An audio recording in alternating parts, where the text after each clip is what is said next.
back to my Mexican kitchen here in Switzerland. Today I'm going to share with you guys a recipe of how I make my red rice.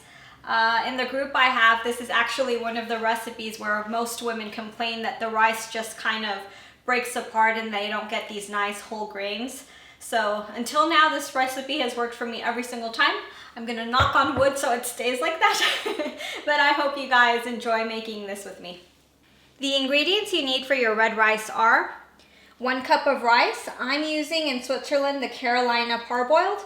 In US, I would suggest maybe Uncle Ben's, also pre-cooked, or Mahatma. And in Mexico, I liked using Verde Valle, which was also pre-cooked. You'll also need 2 cups of homemade chicken stock, 2 tomatoes, 1/4 of an onion, 1 garlic clove, a few stems of parsley, 1/4 of an onion chopped up finely, a garlic clove also chopped up finely, about 3 tablespoons of cooking oil, 1 tablespoon of butter, 1 carrot chopped up finely in small cubes, 1/3 of a cup of peas, 1 jalapeño pepper, or any kind of pepper that you can find, or you can simply leave it out if you don't like the taste, and 2 teaspoons of tomato flavored Knorr. If you don't like using these types of seasoning, you can just season your rice with salt. The first step for making our red rice is we're going to put in our blender the 2 tomatoes, the 1/4 of the onion, the garlic clove, and the 2 teaspoons of Knorr tomato seasoning. Make a nice puree.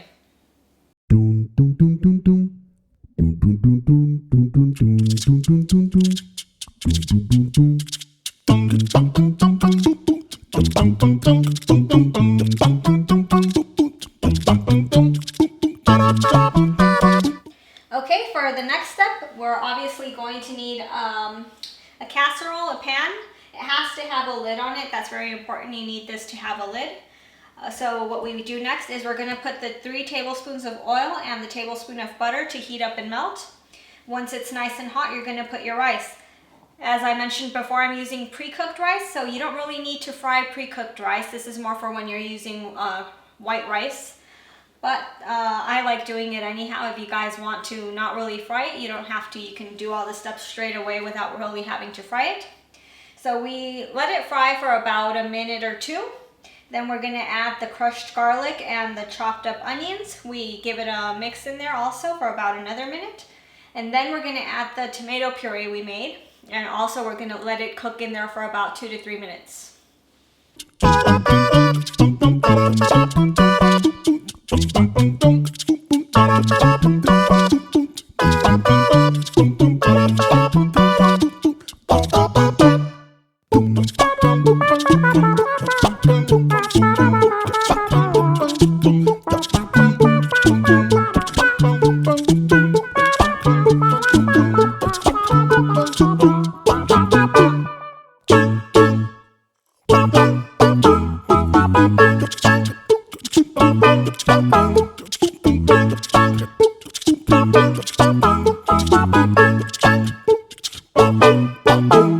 Okay, so if you guys were actually paying attention to the first step, what I told you to do and what I did, you'll notice that I had a little oopsie.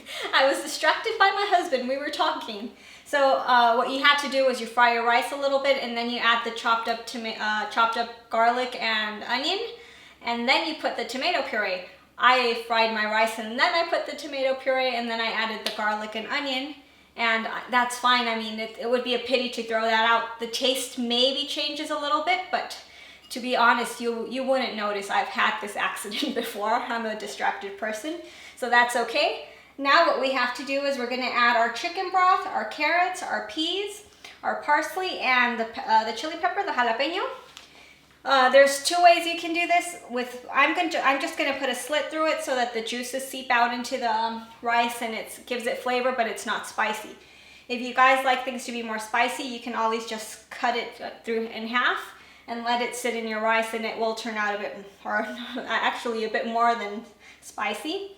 And you're going to cover your rice and you're going to let it cook at very, very, very low heat. That's very important. It doesn't have to be high heat. It has to be low for about 15 to 20 minutes or until the liquid's absorbed, and then you're gonna turn it off.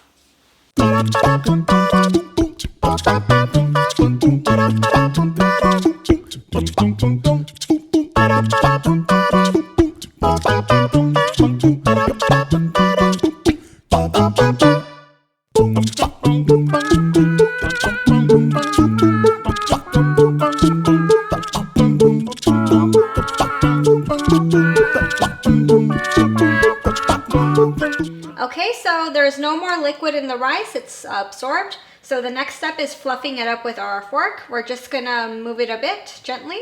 And another thing that sometimes happens with red rice is that the tomato puree, it kind of goes to the edges, doesn't mix in fully. So that also helps so that you can integrate all the puree into the rice so that it has a nice even red color.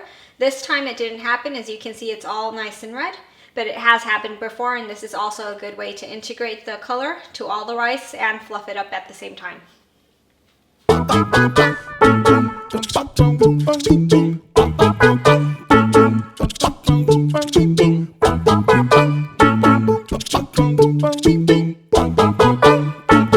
And well, last but not least, the stove is turned off, and I like letting it rest for another 5 to 10 minutes with the lid on so that the steam lets it finish cooking and fluffing up more nicely. A very easy way to know if your rice is done or not is you take a grain and you press it against your fingers. If it smashes nicely, kind of like into a paste, then it means your rice is done. If it feels hard, kind of like a grain of sand or a little pebble, then it means it needs to cook longer. But otherwise, if it's done, then that would be it. Okay, so we're done with the red rice. As you guys saw, it's really simple to make. I don't know why so many people have the problem with red rice that it breaks apart, that it looks all mashed up.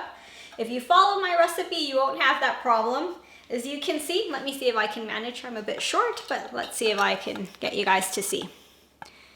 The rice, the grains are perfectly whole. They're not mashed, they're not broken, they're whole and beautiful, and it tastes really, really nice. So if you guys follow the recipe, you're gonna end up with perfect red rice. And well, I guess that would be it. I hope you guys enjoyed the video. I hope you actually make the recipe so you get this nice perfect rice. And like I always remind you, please subscribe to the channel. See you. Thank you for watching the video. I hope you enjoyed it. Please watch the other videos. Just click on the links and don't forget to subscribe to my channel. Thank you.